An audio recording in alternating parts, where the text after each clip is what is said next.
Verified. ठीक है, अब क्वेश्चन नंबर 13 में आ जाते हैं हम लोग।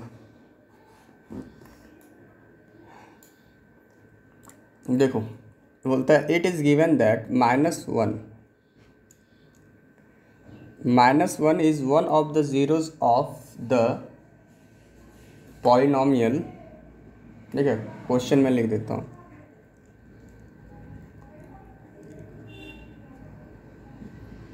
Polynomial x cube plus 2x square minus 11x minus 12।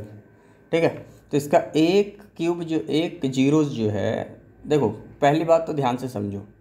आप कभी भी, मैंने बताया था ना कि हाईएस्ट जितना पावर होगा, जैसे इस पॉलिनोमियल का कितना पावर हाईएस्ट है 3, तो इसका 3 जीरोज लिख लेगा। ठीक है, तो इस 3 जीरोज में आपको एक जीरोज गिवन है। ठीक है, ओनली 1 जीरोज आर गिवन।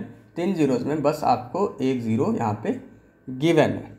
तो अब आप 2 जीरोज को कैसे निकालेंगे, तो समझिए बात को। जब आपको 1 जीरोज गिवन होगा, अरे भाई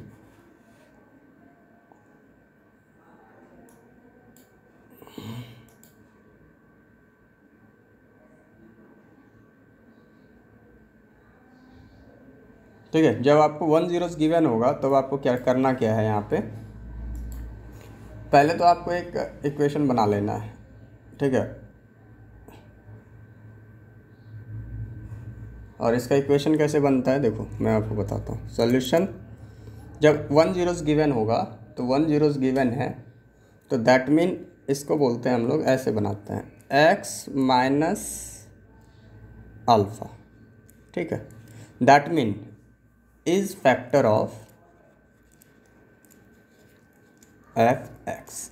that mean x minus alpha is factor of F x. तो एफ एक्स क्या है, ये है, और x माइनस अल्फ़ा क्या है, फैक्टर है। तो अब आपका एक टर्म बन जाएगा। ठीक है, एक टर्म क्या बनेगा, x, और ये अल्फ़ा क्या है, जीरोज है, माइनस, और यहाँ क्या आ जाएगा -1। That mean x plus 1। आपके पास ये पता चल गया कि आपके पास फैक्टर कौन सा है, तो x plus 1 is factor of F x. ठीक है, आपको ध्यान में समझ में आना चाहिए। ये फार्मूला ही है। यदि आपको जीरोज गिवन हो और उससे आपको एक टर्म बनाना हो gx बनाना हो, तो इसी तरह बनता है, ये फार्मूला हो जाता है आपका। चलिए तो हम लोग डिवाइड करके देखते हैं।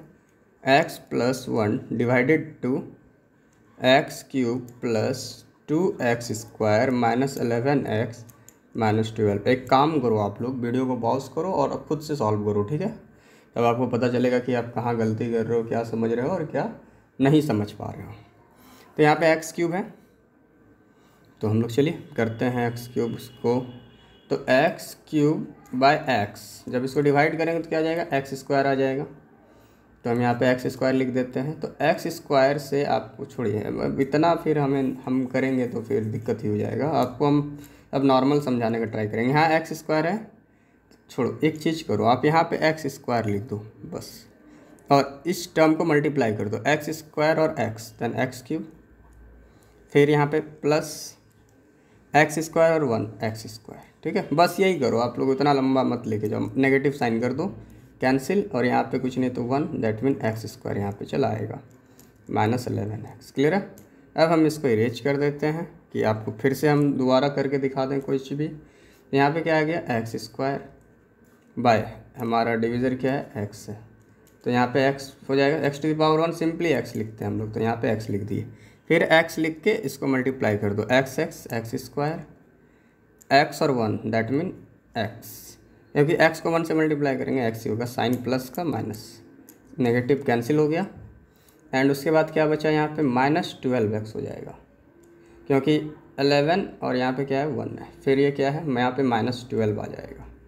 फिर यहाँ पे हम लोग -12x, और यहाँ पे क्या है x, x कैंसिल, क्या बचेगा -12, तो -12 ये हो गया। तो अब यहाँ पे ध्यान से समझो, अब 12 से हम लोग क्या करेंगे, पूरे को मल्टीप्लाई कर देंगे, 12 बन जाए 12, सॉरी यहाँ पे माइनस आ जाएगा, यहाँ पे -12, तो यहाँ पे -12 लिखो, -12 हो जाएगा ये, plus cancel, and -12 into 1 that mean -12, और ये प्लस आ जाएगा, कैंसिल, 0।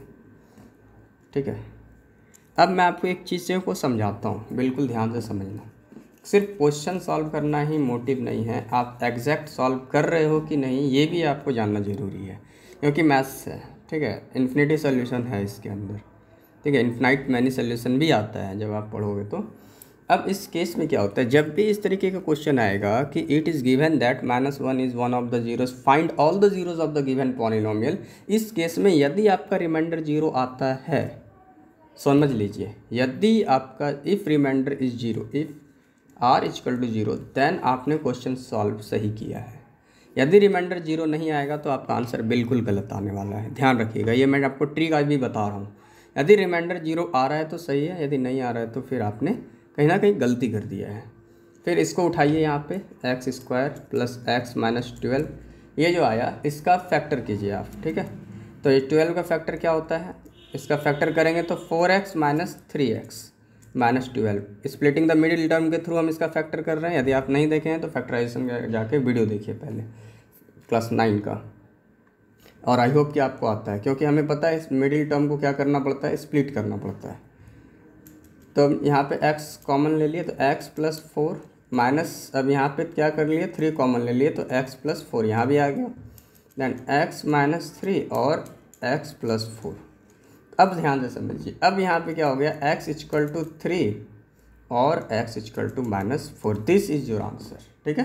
तो आपका जो जीरोज़ हो गया ये आपका जीरोज़ हो गया, चाहे तो x की वैल्यू 3 आएगी या फिर x की वैल्यू -4 आएगी। आई होप कि आप लोगों के लिए यहाँ तक क्लियर है। तो बोला था find all the zeros of the polynomial, तो all the zeros of polynomial कहाँ लिख दूँ मैं, यहाँ तो मेरा फ़ोटो छप जाएगा, मेरा फ़ोटो ज़रूरी है ना जी।